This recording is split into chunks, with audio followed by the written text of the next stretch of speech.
Bonjour à toutes et à tous. Dans cette vidéo, on se propose de vous présenter sommairement le jeu auquel vous allez prochainement participer. Alors, ce jeu a pour but notamment de vous faire réviser des notions de physique-chimie que vous avez vues au cours de cette année scolaire, mais aussi des notions de physique-chimie de d'autres niveaux scolaires. Et c'est aussi l'occasion pour vous de rencontrer des élèves donc de d'autres niveaux scolaires, mais aussi d'un autre établissement. Alors, de quoi vous allez avoir besoin pour pouvoir participer à ce jeu? De quoi chronométrer, donc typiquement votre téléphone portable devrait très bien faire l'affaire, de quoi écrire et quelques feuilles de brouillon. Alors, quel est le but du jeu? Alors, pour y répondre, je vous propose de commencer à nous intéresser au plateau du jeu. Sur ce plateau, vous avez différentes catégories qui commencent un petit peu à mettre en relief l'objectif du jeu. En fait, il s'agit par équipe de répondre à un ensemble de questions en rapport avec la physique-chimie, mais appartenant à différentes catégories. Alors, ces catégories, il y a la catégorie physique et la catégorie chimie.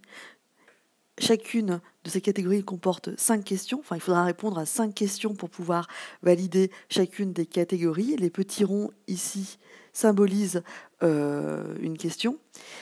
Vous avez ensuite la catégorie culture scientifique qui porte sur des questions vraiment de culture scientifique, mais propres à la physique-chimie. Exemple, à quel siècle a vécu Newton, par exemple. 2 questions de la catégorie matériel et verrerie. Donc, je pense que le titre est assez explicite. Et puis 3 questions de la catégorie les classiques. Donc là, ce sont des questions, les classiques, qui portent vraiment plus sur la physique-chimie à proprement parler, mais qui ne nécessitent pas de grands calculs ou de grands temps de réflexion. Typiquement, ça va être quelle est l'unité de la quantité de matière, par exemple.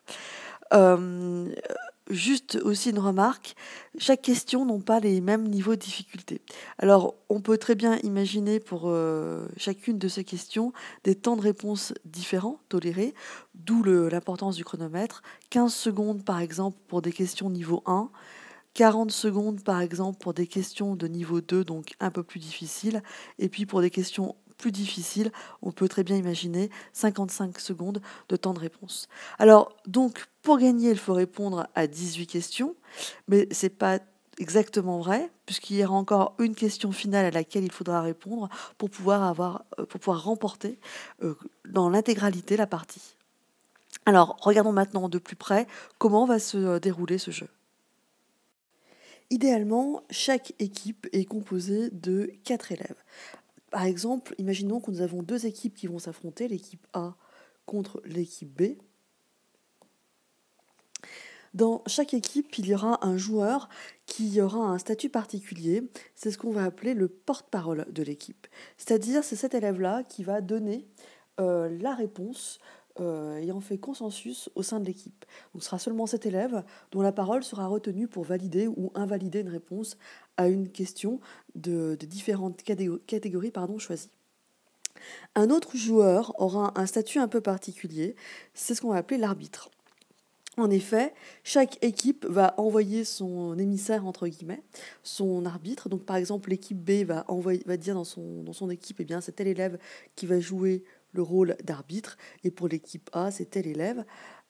Ainsi, 2 joueurs de 2 équipes distinctes auront donc le rôle de juge d'arbitre. C'est eux qui vont poser les questions et qui vont vérifier si les réponses sont justes.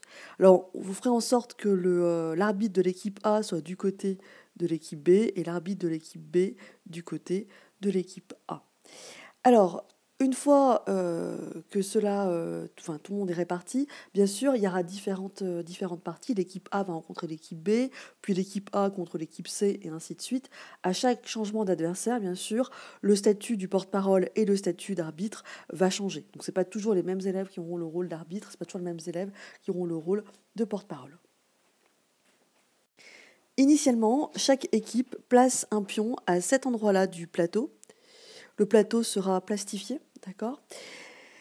Et imaginons que par tirage au sort, c'est l'équipe A qui commence à choisir la catégorie des questions auxquelles l'équipe souhaite répondre. Donc, par exemple, admettons que l'équipe A dise, bah voilà, nous, on veut répondre à une question de catégorie physique, sachant que les catégories physique et chimie remportent plus de points que culture, sciences et classique, et qui elles-mêmes rapportent plus de points que la catégorie matériel et verrerie. Donc l'équipe A tire au sort une carte de la catégorie par exemple physique, si c'est la thématique qu'elle souhaite se confronter à cette thématique. Elle donne sur la carte, il y a une référence qui est indiquée donc aux arbitres. Les arbitres ont des fascicules de questions et de réponses associées, donc les arbitres énoncent la question. Et en fonction du niveau de la difficulté, l'équipe A a donc un temps pour pouvoir formuler une réponse par l'intermédiaire donc de l'élève porte-parole. Si la réponse donnée est juste, à ce moment-là, au feutre, l'équipe A fait une petite croix sur une pastille, car je vous rappelle que chaque pastille blanche correspond à une couleur. Si la réponse est juste, donc un petit trait, une petite coche est faite sur une pastille de couleur, et l'équipe A donc, gagne le droit de choisir la catégorie de prochaine question. En revanche, si l'équipe A ne répond faux, à ce moment-là, on fait une petite coche dans la rubrique pénalité de la rubrique correspondante, dans la catégorie correspondante, et l'équipe A perd le tour. À ce moment-là, c'est l'équipe B qui reprend le tour et qui, à son tour, tire au sort une carte de la catégorie de son choix, énonce la référence aux arbitres qui posent la question et l'équipe B donc répond. Si elle répond juste dans la catégorie de société, l'équipe B fait la coche à l'endroit indiqué. Si elle répond faux, c'est dans la rubrique pénalité et le tour est passé. Alors, imaginons que l'équipe A réponde juste à l'ensemble des 18 questions. Donc, libre à vous de répondre d'abord aux questions physiques, puis chimie, parce qu'elles rapportent plus de points, ou d'abord de commencer par les questions les plus faciles, parce que ça évite d'avoir une pénalité.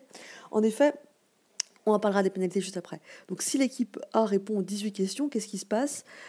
Le pion qui était placé initialement ici, à ce moment-là, est placé à cet endroit-là. C'est l'équipe B qui choisit la catégorie de la question dite finale. L'équipe A répond à cette question d'une façon juste, le pion est passé au centre et l'équipe A a gagné la partie. L'équipe A ne répond pas comme il faut à cette question, elle perd simplement le tour. Alors, qu'est-ce qui se passe effectivement pour les pénalités ? Eh bien, si jamais une équipe a une rubrique, une des cases bleues, d'accord, du compartiment pénalité remplie, admettons que toutes les cases de la catégorie culture-sciences soient cochées, c'est-à-dire, admettons que l'équipe A ait fait 3 erreurs de la catégorie culture-sciences. Eh bien, l'équipe A perd la partie. Donc là, il y a une stratégie ici à mettre en place, parce qu'effectivement, les catégories physique et chimie rapportent plus de points, mais a priori, elles sont plus difficiles. Donc, risque de remplir en plus vite les rubriques pénalités. La rubrique matériel et varie, a priori, est plus facile, mais le piège, c'est qu'elle ne rapporte pas beaucoup de points. Donc après, il faut voir un petit peu la stratégie que vous voulez opter. Alors, une autre chose dont je n'ai pas encore parlé, c'est ici l'éclair. L'éclair est une petite stratégie qui permet à une équipe de ne pas répondre à une question qui lui est trop difficile et de donner la question à l'équipe adverse. Admettons que l'équipe A doive répondre à une question catégorie chimie de niveau 3, donc par exemple 55 secondes, et que l'équipe A ne sait pas répondre, eh bien au bout de 55 secondes, le porte-parole peut dire coup de foudre, en l'occurrence, et donc 15 secondes de plus sont accordées à l'équipe B pour pouvoir répondre à la question. Donc ça sous-entend qu'à chaque fois qu'une équipe tire au sort une question, eh bien il faut que l'équipe adverse planche en même temps au risque d'avoir un coup de foudre et donc de devoir répondre à la question. Si l'équipe adverse ne répond pas à la question coup de foudre, l'équipe adverse chope une pénalité et passe son tour. Si l'équipe adverse répond à la question, elle ne marque pas le point, mais elle gagne le tour. Voilà, et bien maintenant, il ne reste plus qu'à participer au jeu et puis gagner, j'espère pour vous, le tournoi.